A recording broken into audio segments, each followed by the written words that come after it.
If I could choose a superpower, it would be the power to inspire. When I'm inspired, I feel I can move mountains, overcome fears, and follow my dreams. I feel a surge of energy that speaks to the very essence of who I am. I call this my fierce. When something inspires me, it is my fierce that responds. I call it my fierce because when I follow it, I allow my true power to shine without holding back. Fierce also implies feral wildness, something that is not tainted or touched by the norms that are learned and govern our everyday lives. I want you to feel like that too. Sometimes, our surroundings can lead us to lose touch with our fears and be overcome by fear. As we're taught societal norms and expectations from an early age, we also learn to fear what will happen if we don't abide by these conventions. And feeling fear stops us being true to our fears, because our fears most probably doesn't make us feel normal. We instinctively know that nurturing our fears will mean departing from the norm, and that means putting ourselves on the outside, where we fear we will be alone and not accepted or loved. Here's the thing. I believe the majority of us feel like this. I am yet to meet someone who feels normal. We all have our own fears, and we are all scared to be fully true to it, because it will mean being different. But if we allow ourselves to stop and realize that most of us feel like this, we begin to create the foundations for positive change in our own lives and beyond. Embracing what our fears is telling us will help us to redefine our own lives, and in turn, it will affect those around us. One of the most important parts of this redefinition is a move away from labeling everything either or.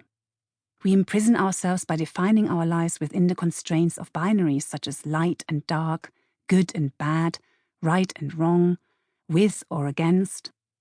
We urgently need to create an alternative discourse that allows us to talk about our uncertainties, our hopes, our doubts, our thought processes, our realities, our messiness, and be okay with that. We need to find a way to be okay with ourselves as we are right now, without fear, embracing our fears. Even writing this, it's so hard not to include a value judgment.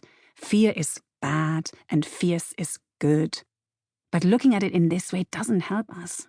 At the heart of the fierce to fierce journey is an awareness and understanding of ourselves, not labeling.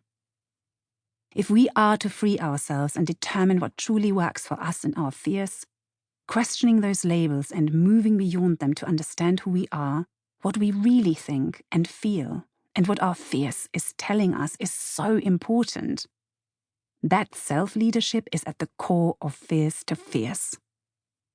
Moving towards a place where we channel our own values is particularly hard because the boxes we are put into right from when we are children are firmly focused on controlling our power so as not to disrupt the status quo. For as long as I can remember, I knew I was expected to be a good girl, to please and to fear not being liked. All the while, the power within us wants to emerge.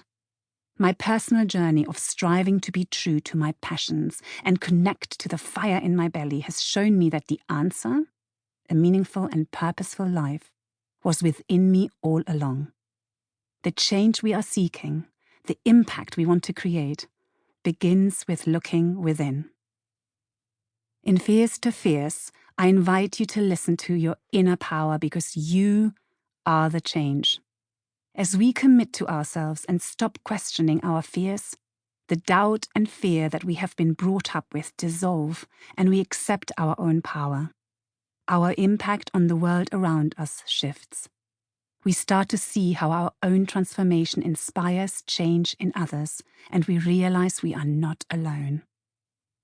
This book will guide you towards this transformation by walking you through 3 key stages. Find meaning, own your power, transform your world.